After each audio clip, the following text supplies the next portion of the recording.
Vamos a estudiar unos conceptos totalmente nuevos con relación a los que hemos visto hasta ahora. Se trata de conceptos de estadística. Seguro que el nombre de estadística te resulta familiar, ya que su aplicación está muy extendida en el mundo de hoy. Comenzaremos estudiando algunos conceptos importantes: colectivo, muestra representativa, dominio. En el segundo apartado veremos los pasos que hemos de efectuar para realizar un estudio estadístico. Para terminar, estudiaremos dos variables estadísticas, la frecuencia absoluta y la frecuencia relativa.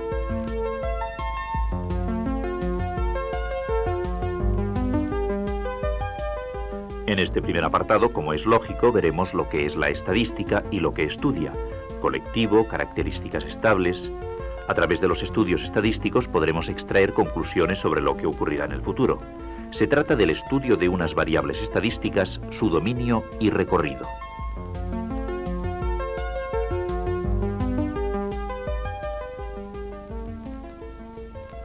Observa estos dibujos. Se trata de figuras geométricas.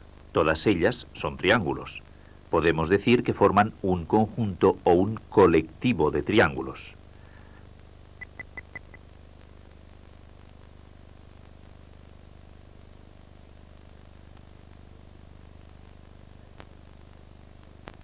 Pues bien, la estadística estudia el comportamiento de colectivos o conjuntos cuyos elementos tienen una o varias características comunes a todos ellos. Fíjate que todos los elementos de este conjunto de figuras geométricas tienen características comunes. Todos tienen tres lados, por lo tanto, todos son triángulos. Así podemos estudiar la cantidad de triángulos, rectángulos o triángulos isósceles que hay en este colectivo.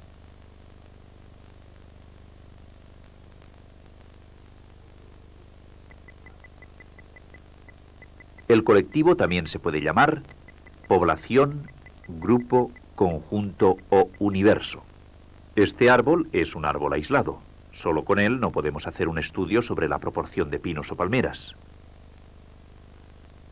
Para ello necesitamos más árboles, por ejemplo, un bosque. Todos ellos forman un colectivo de árboles de los cuales podemos obtener datos para un estudio.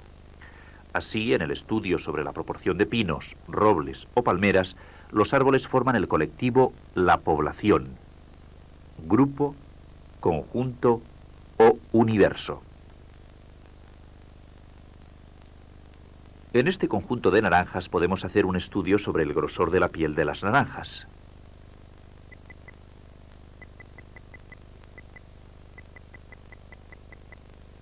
¿Qué forman las naranjas?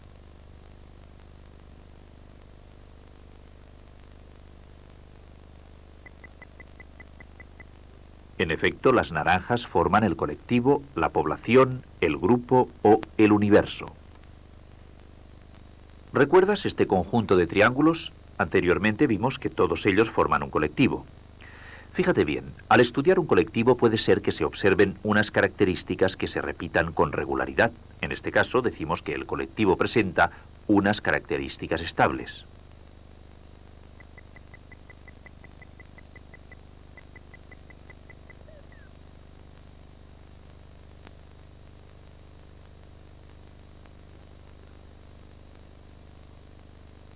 Veamos algunas características de este colectivo de triángulos. Todos ellos tienen tres lados. Algunos son de color rojo.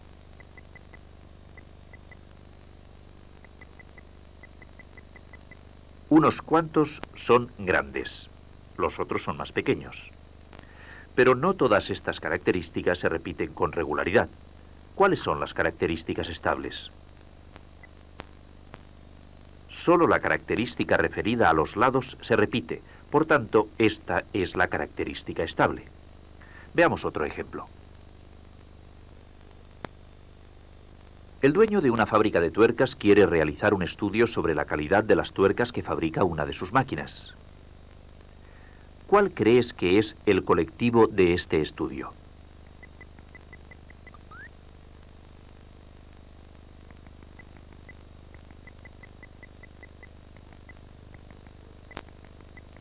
El colectivo es el conjunto de tuercas fabricadas por esa máquina. Pero, ¿sabes cuál es su característica estable?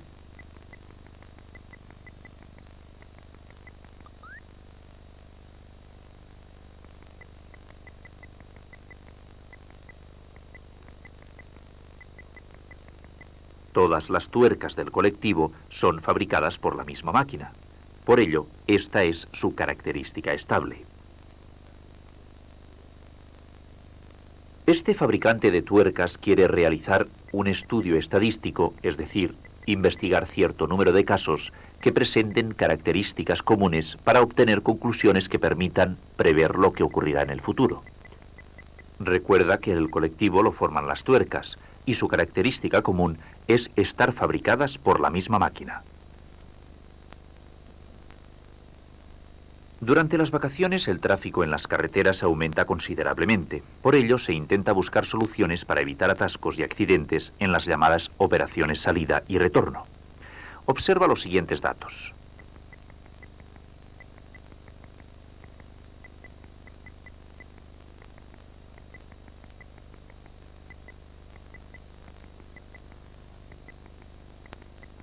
Tráfico durante la mañana de los 3 últimos años.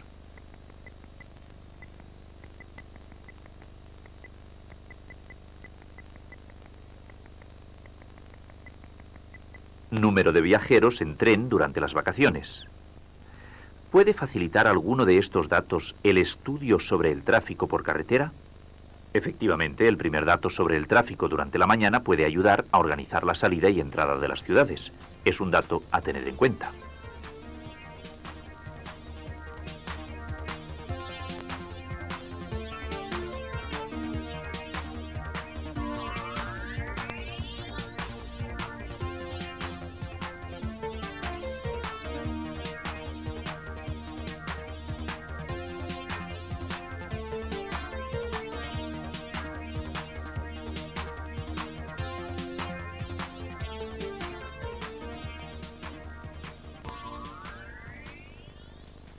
Si quisiéramos hacer un estudio sobre las características del vino contenido en esta cuba, no sería necesario beber todo su contenido.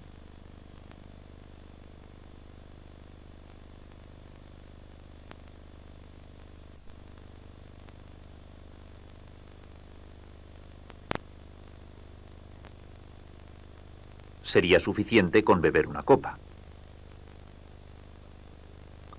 Fíjate bien, el contenido de la cuba es el colectivo. La parte representativa del total del colectivo es la muestra.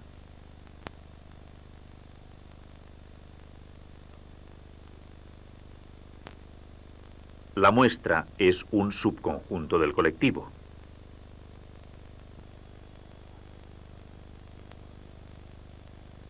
A través de una muestra se puede conocer las características del colectivo al que pertenece. Aquí tenemos un conjunto de cuadrados de diferentes tamaños.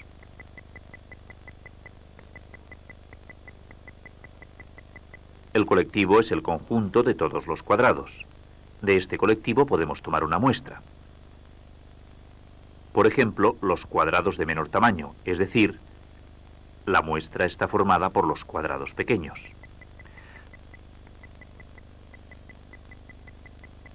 Pero podemos cuantificar el colectivo, es decir, expresarlo mediante un número. Este número determina el tamaño. Veamos cuál es el tamaño de nuestro colectivo.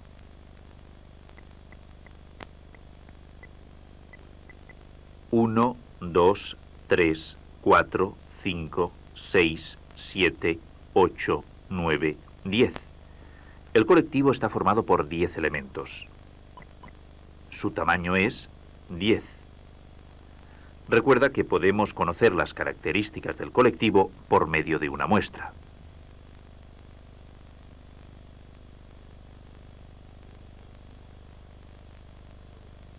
Sea un colectivo formado por coches. Todos los elementos del colectivo poseen unas propiedades o cualidades comunes. A estas cualidades las llamamos caracteres o características estables. ¿Cuáles son los caracteres del colectivo coches? Por ejemplo, el tamaño de los coches, el color de los coches o la marca de los coches. Podríamos nombrar más rasgos comunes a los elementos del colectivo coches, pero solo nos interesan aquellos rasgos que son objeto del estudio estadístico. El resto de los caracteres no se consideran.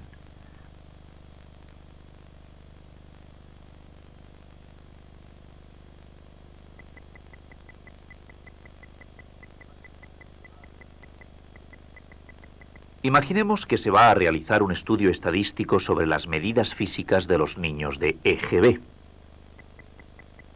Veamos qué caracteres posee este colectivo, es decir, qué rasgos o cualidades comunes a sus elementos. Por ejemplo, la estatura, el color del pelo, el peso, la religión que practican, el perímetro torácico y el color de los ojos. Pero no todos estos caracteres son necesarios para realizar este estudio estadístico. Señalemos cuáles vamos a considerar: estatura, peso y perímetro torácico. Fíjate bien, cuando los caracteres de los elementos de un colectivo son utilizados para realizar un determinado estudio estadístico, se llaman variables estadísticas. Así, la estatura, el peso y el perímetro torácico son las variables estadísticas de este estudio. En adelante, a las variables estadísticas las llamaremos simplemente variables.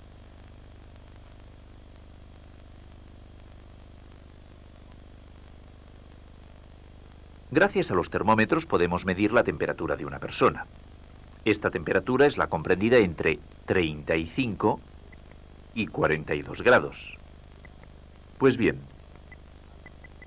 se llama dominio de una variable al conjunto de todos los valores que puede tomar dicha variable.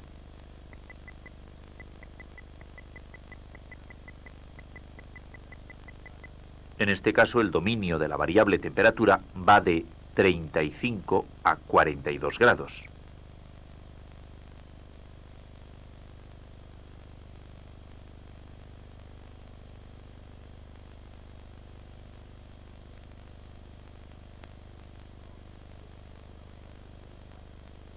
No olvides, pues, que toda variable puede tomar diferentes valores. Estos valores son el dominio de la variable.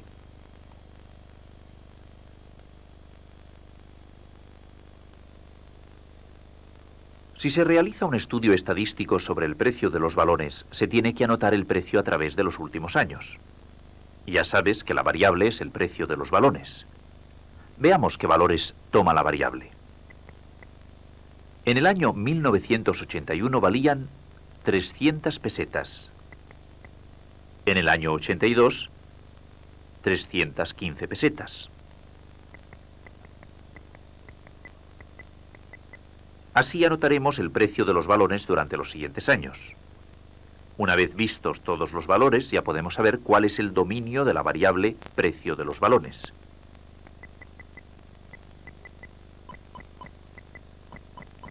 Del 300 al 425.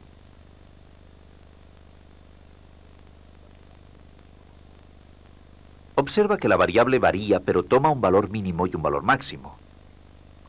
300 es el valor mínimo. 425 es el valor máximo.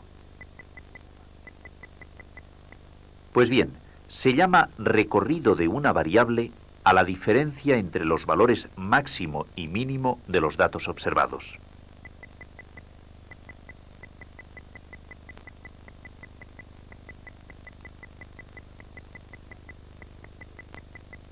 Por tanto, ¿cuál es el recorrido de esta variable? Según la definición, tendremos que restar 425 menos 300. El recorrido es 125. Recuerda que el dominio es la diferencia entre los valores máximo y mínimo de los datos observados.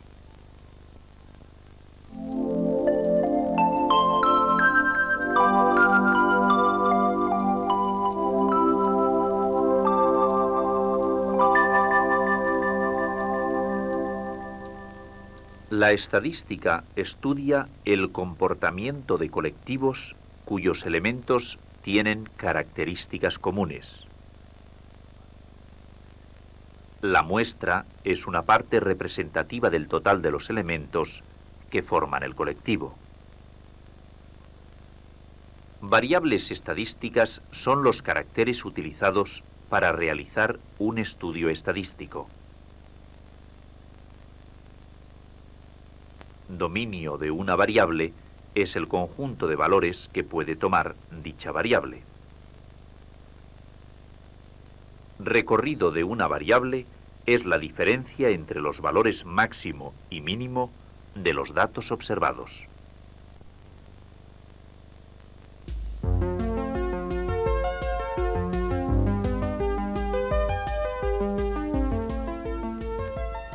Ya hemos visto que los caracteres que utilizamos en el estudio estadístico se llaman variables. En este segundo apartado vamos a estudiar cómo se realiza un estudio estadístico. Comenzaremos con la recogida de datos para proceder a su ordenación.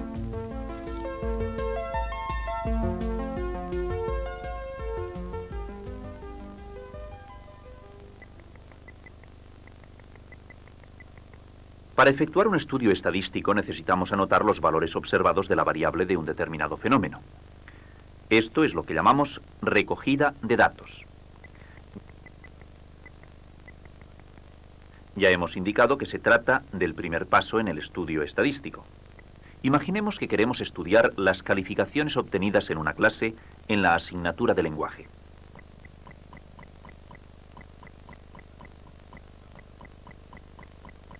Para ello iremos anotando las notas obtenidas por los alumnos, en este caso 12 alumnos, es decir, estamos recogiendo datos. Estos datos se agrupan constituyendo lo que se llama tabla directa de datos. Observa que al confeccionar la tabla directa de datos, estos no están ordenados. Por tanto, veamos cuál es el siguiente paso.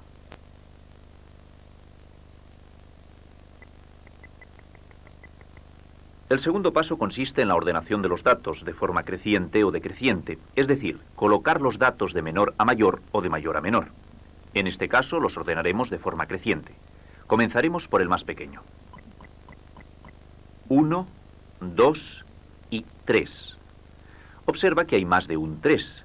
Al ordenarlos escribiremos tantos como haya en los datos. Por lo tanto,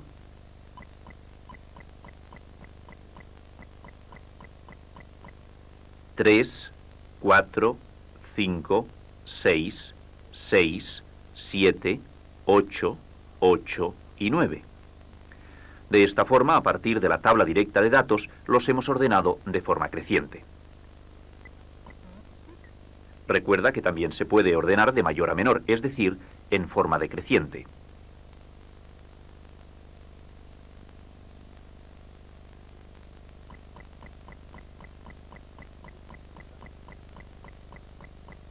Estos son los datos obtenidos en un estudio estadístico.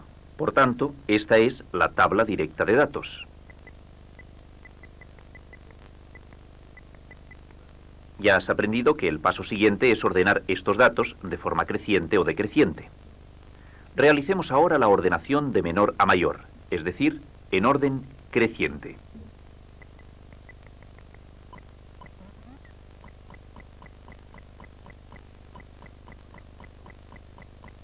Observa que tanto el valor 2 como el 6 están repetidos, ya que en la tabla directa de datos también lo están. Veamos ahora cuál es su ordenación en forma decreciente. Comenzaremos por el mayor.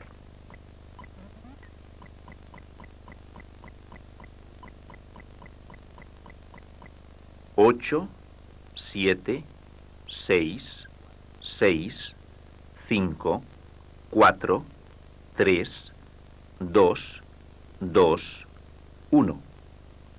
Fíjate que en la tabla directa de datos, estos se han colocado según el orden en que se han realizado las observaciones y anotaciones. No se tiene en cuenta su valor. Los datos de un estudio estadístico no solo pueden ordenarse en orden creciente y decreciente. Podemos clasificarlos por grupos. Por medio de la tabla directa observamos que estos datos van desde el 1 al 9. Vamos a hacer tres grupos. de 1 a 3, de 4 a 6, de 7 a 9. El primer dato de la tabla es 9, por lo tanto, lo colocaremos en el grupo de 7 a 9. El segundo dato, el 7, también pertenece a este grupo. Esto mismo haremos con todos los demás datos, de forma que queden clasificados en grupos.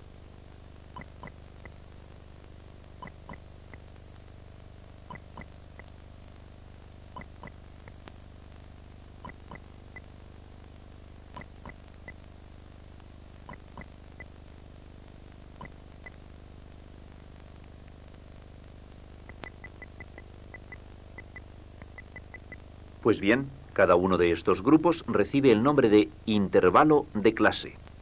En este caso hemos agrupado los datos en 3 intervalos de clase. Pero también podemos definir el concepto de intervalo de clase de otra manera.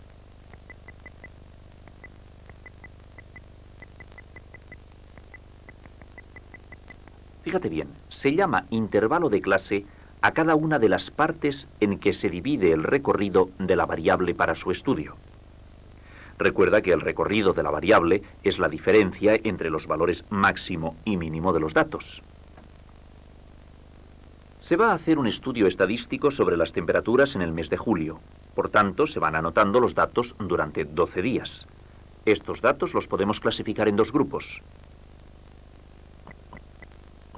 De 27 a 30 y de 31 a 34. Entre los datos hay un 27, por tanto, lo colocamos en el grupo del 27 al 30.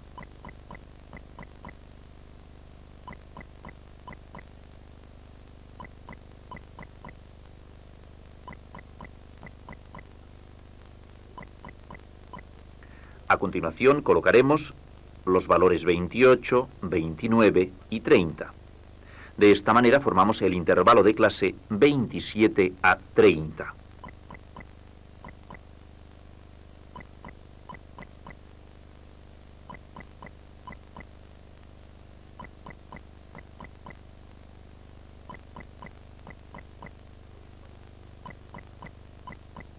Lo mismo haremos con los datos que aún no han sido agrupados, es decir, los valores del 31 al 34, los que pertenecen a este intervalo. Fíjate en los intervalos de clase.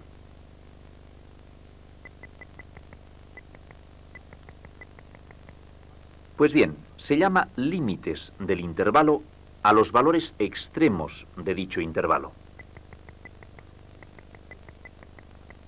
En el intervalo 27-30, los límites son 27 y 30, pero aún podemos concretar más sobre los límites de un intervalo. Fíjate bien, el valor mínimo de un intervalo se le llama límite inferior del intervalo.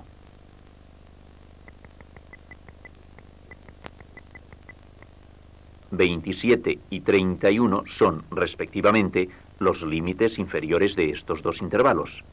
De la misma manera, el valor máximo de un intervalo se le llama límite superior del intervalo. En el primer intervalo, el límite superior es 30. En el segundo es 34. No olvides que los límites del intervalo son los valores extremos.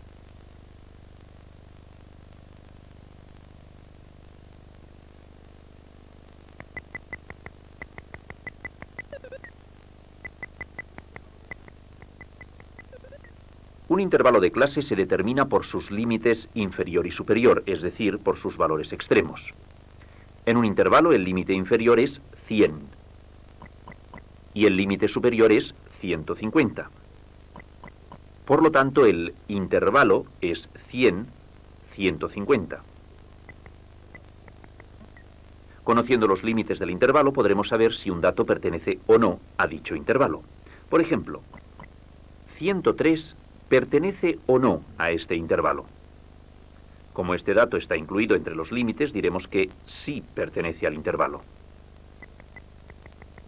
Otro dato es 96. Observa que este valor no está incluido entre los límites del intervalo. Por lo tanto, podemos decir que este dato no pertenece a este intervalo, sino que estará incluido en otro intervalo distinto. Recuerda que un intervalo viene determinado por sus límites inferior y superior.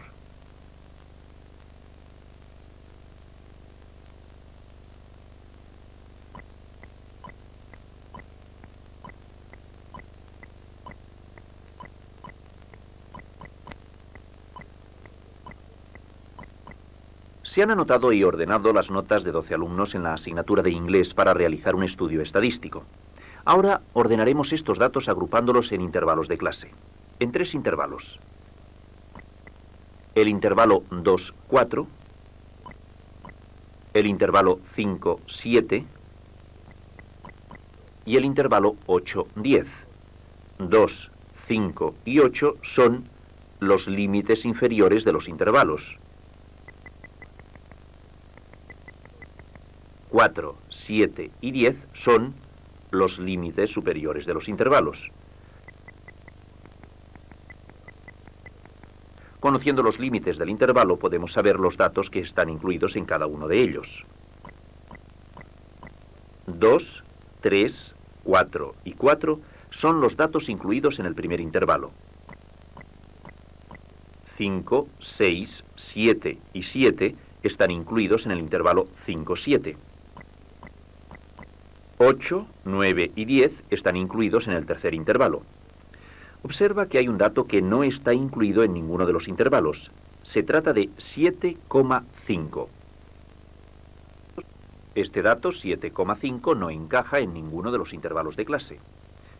Para que esto no ocurra, se hace coincidir el límite inferior de un intervalo con el límite superior del anterior.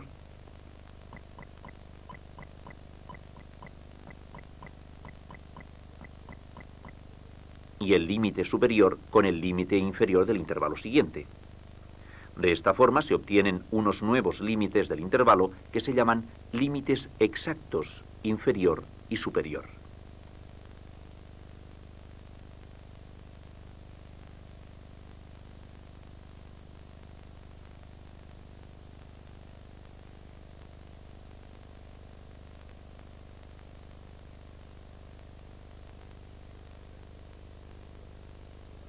En este caso, el límite superior del primer intervalo, 4,5, coincide con el límite inferior del segundo. Lo mismo ocurre con los límites de los otros intervalos.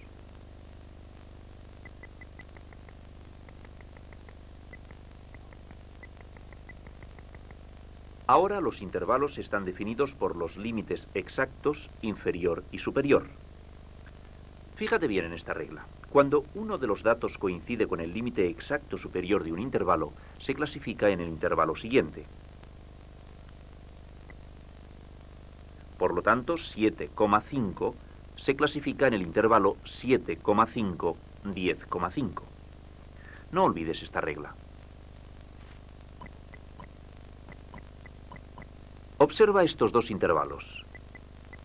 10 es el límite superior de uno de ellos. El siguiente intervalo tiene como límite inferior el valor 11. Fíjate bien. Para calcular el límite exacto superior de un intervalo, se suma el límite superior de dicho intervalo con el límite inferior del siguiente y se divide entre 2. En este caso, el límite exacto superior del intervalo 1, 10 se calcula sumando 10 más 11 y se divide entre 2. El resultado es 10,5. No lo olvides, se suma el límite superior del intervalo con el límite inferior del siguiente y se divide entre 2. Después de lo que has aprendido hasta ahora, te resultará fácil calcular los límites exactos superiores de estos intervalos. Para ello hemos de tener en cuenta los límites de los intervalos. Observa que los dos primeros intervalos son iguales a los del ejemplo anterior. Por tanto, ya sabemos que el límite exacto superior es 10,5. De igual manera, calculamos los límites exactos superiores de los otros intervalos.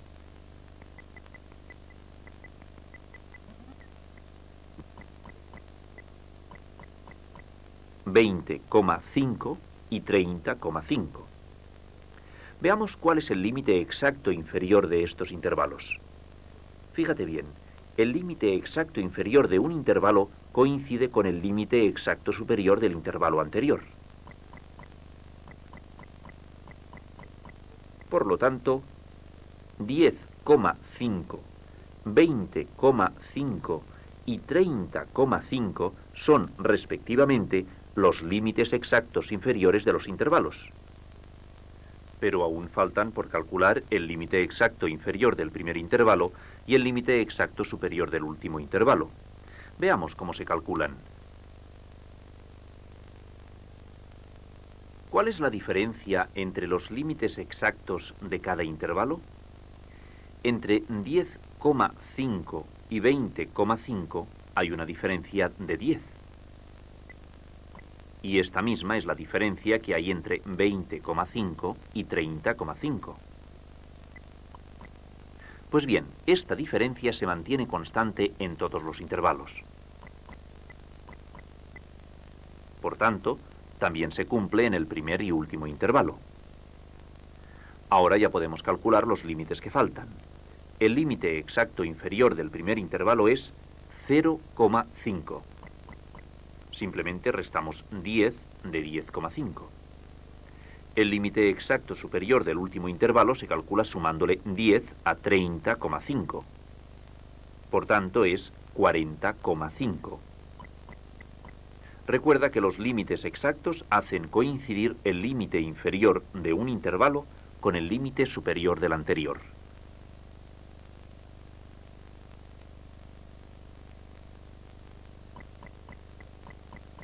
$100 y 150 son los límites exactos de un intervalo. Veamos un nuevo concepto sobre los intervalos: la marca de clase. Fíjate bien, se llama marca de clase de un intervalo al punto medio de dicho intervalo, definido por sus límites exactos.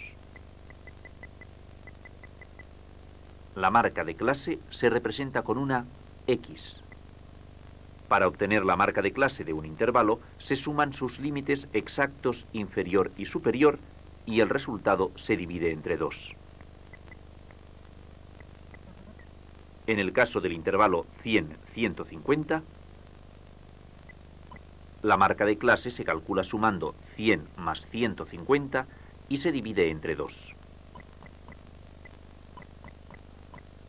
El resultado, es decir, la marca de clase, es 125. Recuerda que la marca de clase es el punto medio del intervalo.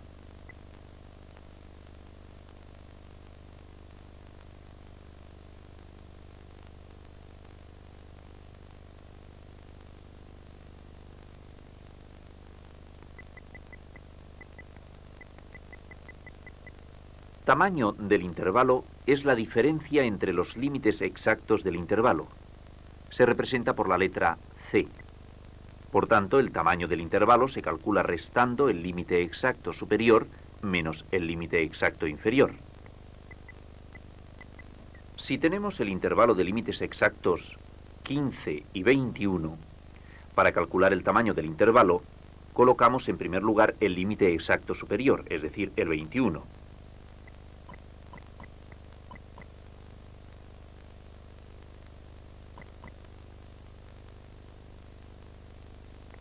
A esto le restaremos el límite exacto inferior. ¿Cuál es?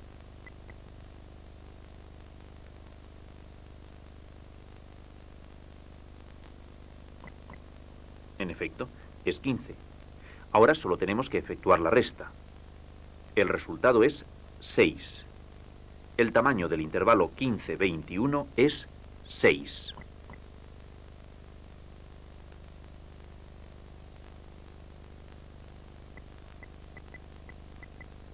Si conocemos el tamaño de un intervalo y uno de sus límites exactos, podemos calcular el otro límite.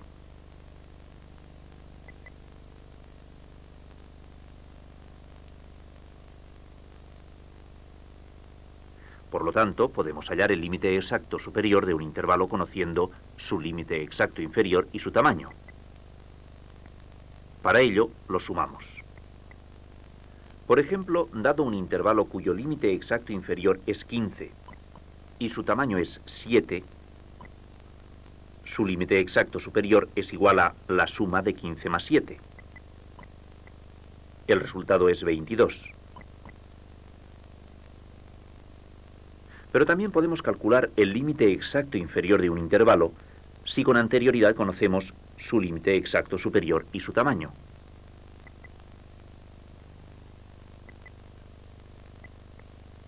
En este caso, hemos de restarlos. Veamos un ejemplo. Un intervalo tiene como límite exacto superior el valor 26 y su tamaño es 8. ¿Cuál es su límite exacto inferior? Ya sabes que has de restar, por tanto el resultado es 18.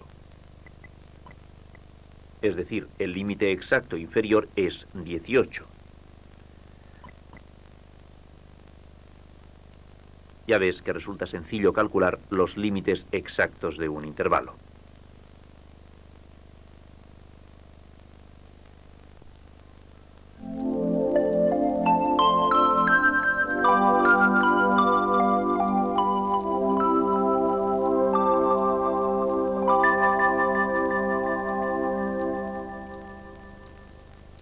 Para efectuar un estudio estadístico, se recogen los datos en una tabla directa para su posterior ordenación creciente o decreciente.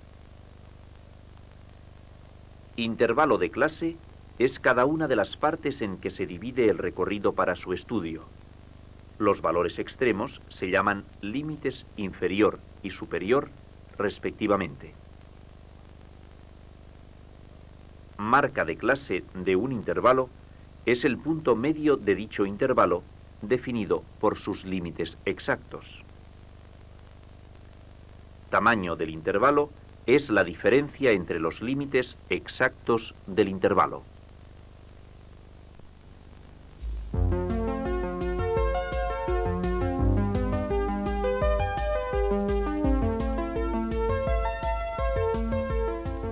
Ya hemos estudiado lo que es un estudio estadístico y algunos conceptos relacionados con ello. En este tercer apartado vamos a estudiar dos nuevos conceptos. Se trata de dos variables estadísticas, la frecuencia absoluta y la frecuencia relativa. Veamos en primer lugar la frecuencia absoluta.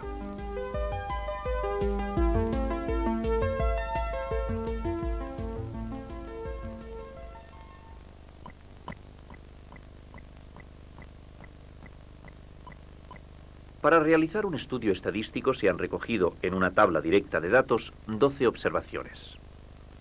Observa que el valor 2 aparece 3 veces. El valor 3 solo aparece una vez. El valor 4 aparece 2 veces. El valor 6, 2 veces. Y el valor 7, 4 veces. Pues bien, llamamos frecuencia absoluta de un valor de una variable estadística al número de veces que se ha observado dicho valor.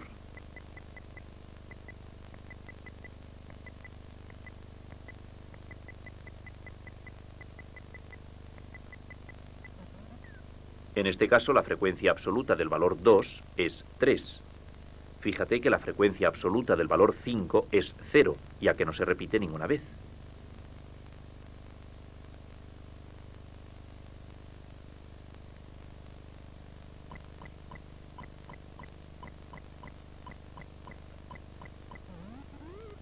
Aquí tenemos una tabla directa de datos en la que se han recogido 15 observaciones.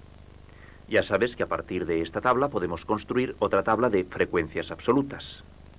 Para ello necesitamos anotar al lado de cada valor de la variable el número de veces que aparece.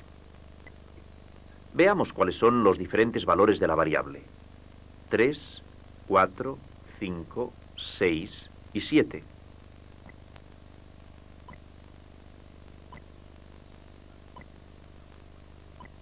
A continuación contamos cuántas veces aparece en la tabla directa cada uno de estos valores. El resultado se anota al lado del valor de cada variable en la columna de las frecuencias absolutas.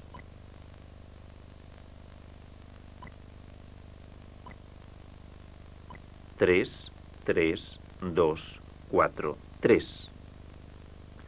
Pues bien, La suma de las frecuencias absolutas tiene que coincidir con el número total de observaciones, que se representa con la letra n.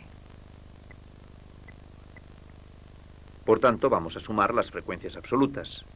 3 más 3, 6, más 2, 8, más 4, 12, más 3, 15. Es decir, la suma de las frecuencias absolutas es 15, o lo que es lo mismo, el número total de observaciones es 15. Fíjate que la suma de frecuencias absolutas y el número total de observaciones son iguales.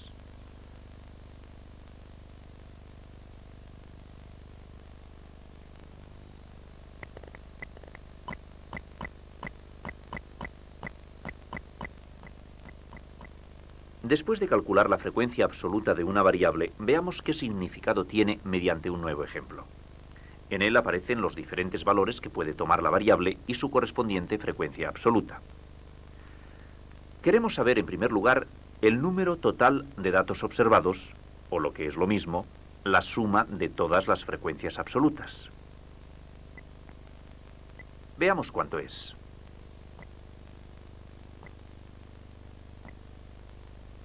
Se han recogido 840 datos. Analicemos los datos. Supongamos que la variable x es el número de hijos de una familia. La frecuencia absoluta del valor 1 es 50. Esto quiere decir que 50 de las familias observadas tienen un hijo. Veamos qué otras conclusiones podemos extraer de los datos. 200 de las familias observadas tienen 2 hijos. 350 de las familias observadas tienen 3 hijos. 240 de las familias observadas tienen 4 hijos. Fíjate que con la frecuencia absoluta del valor de una variable se pueden extraer conclusiones sobre la variable.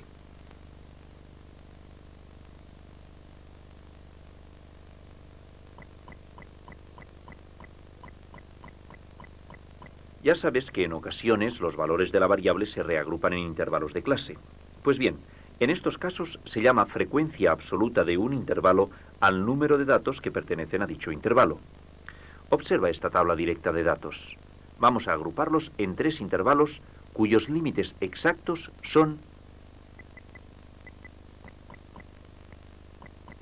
1,5, 4,5, 4,5, 7,5,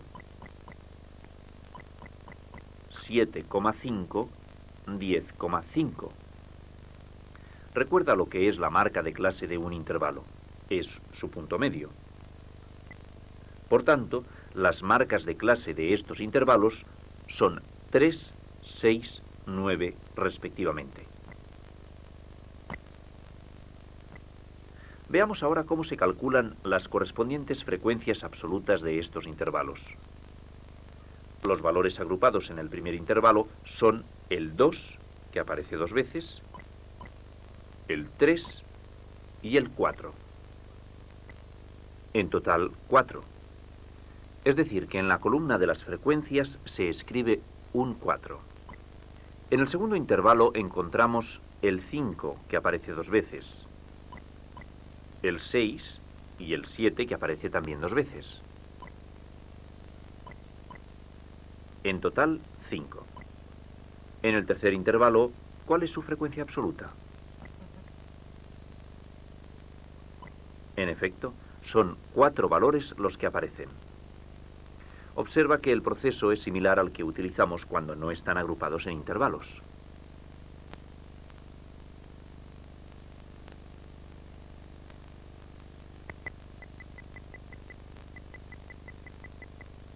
El concepto de frecuencia relativa es nuevo. Veamos este concepto. Llamamos frecuencia relativa de un determinado valor de la variable al cociente que resulta de dividir la frecuencia absoluta entre el número total de observaciones.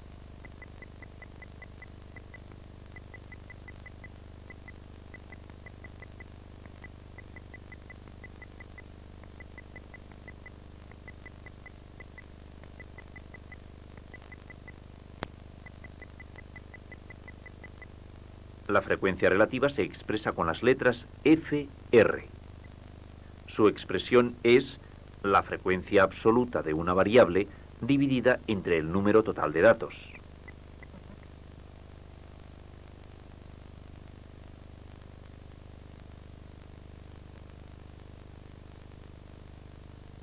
Veamos un ejemplo para entender bien este concepto.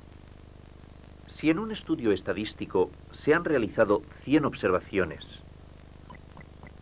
y un valor A se ha repetido 5 veces, es decir, su frecuencia absoluta es 5, la frecuencia relativa es igual al cociente entre 5 y 100. Este cociente da como resultado 0,05.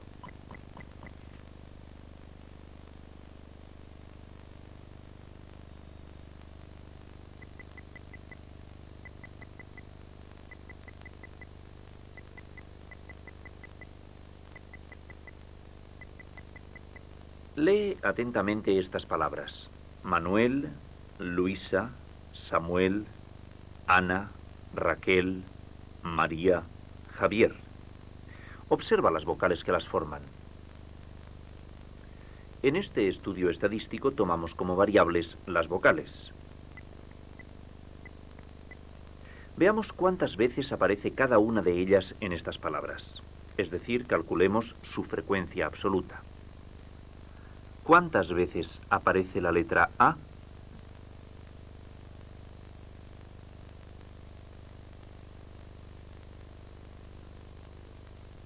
Una, 2, 3, 4, 5, 6, 7, 8 y 9. Su frecuencia absoluta es 9. Veamos qué ocurre con la E. 1, 2, 3 y 4. Su frecuencia absoluta es 4. ¿Y la I? ¿Cuántas hay? 1, 2 y 3. Su frecuencia absoluta es 3. Observa que en estas palabras no aparece ninguna O, por tanto su frecuencia absoluta es 0. Por último, la U. ¿Cuántas aparecen? 1, 2, 3 y 4. Su frecuencia absoluta es 4. El número de observaciones total es la suma de las frecuencias, es decir, 20. Ahora ya podemos calcular la frecuencia relativa de cada vocal.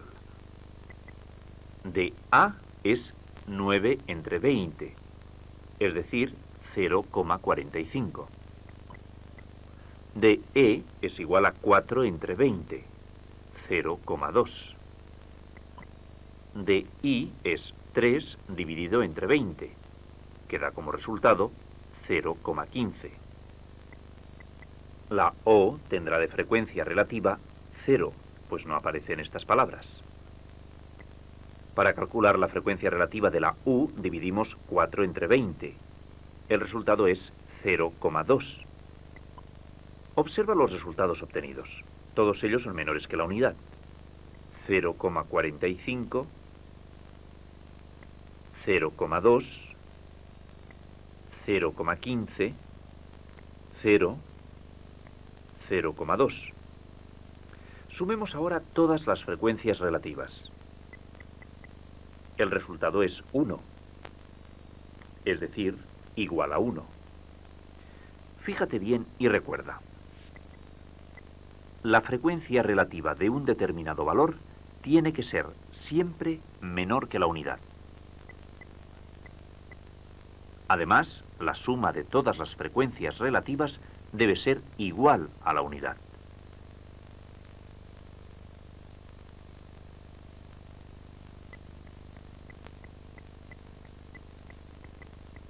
Después de estudiar cómo se calculan las frecuencias relativas, veamos qué significado tienen. La variable X representa el número de hijos de una familia. Veamos cuántas observaciones se han hecho. Para ello sumamos todas las frecuencias absolutas. Se han hecho 20 observaciones. Veamos ahora ¿Cuál es la frecuencia relativa de cada valor de la variable? Para ello dividiremos la frecuencia absoluta entre el número total de datos. 5 entre 20 es igual a 0,25. 2 entre 20 es igual a 0,1. 10 dividido entre 20 da como cociente 0,5. Por último, 3 entre 20 es igual a 0,15. Recuerda que una de las características de las frecuencias relativas es que su suma es igual a la unidad. Veamos si es cierto. En efecto, el resultado es 1. Ahora es el momento de ver el significado de las frecuencias relativas. Para calcular el tanto por ciento que representa la frecuencia relativa, se multiplica por 100 esta frecuencia relativa. Al valor 1 le corresponde una frecuencia relativa de 0,25, es decir, multiplicado por 100, un 25% de las familias observadas tienen un hijo. La frecuencia relativa del valor 2 es 0,1. Por tanto, un 10% de las familias observadas tiene 2 hijos. El resto de las variables representa el 50% y el 15%. Observa que la frecuencia relativa la hemos expresado en forma de tanto por ciento.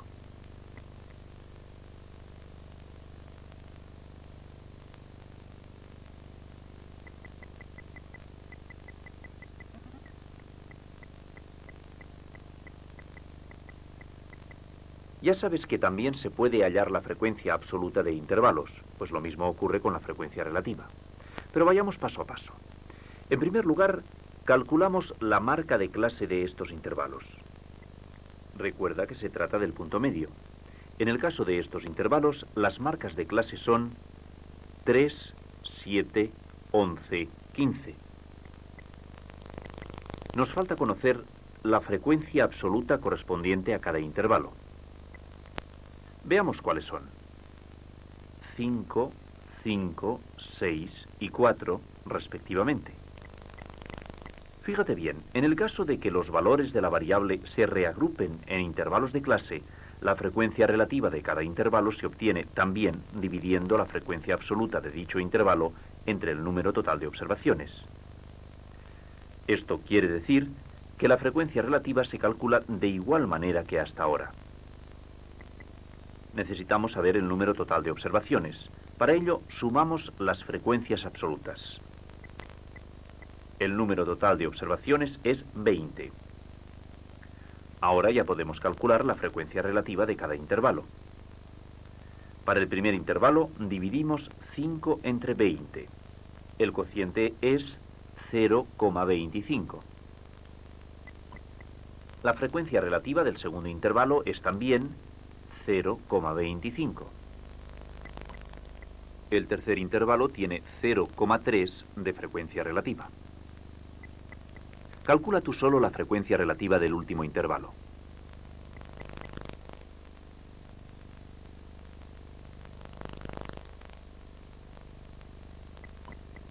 En efecto, es 0,2. Vamos a ver si se cumple la suma de frecuencias relativas. Ya sabes que es igual a 1. Efectivamente, el resultado de efectuar esta suma es 1, es decir, la unidad.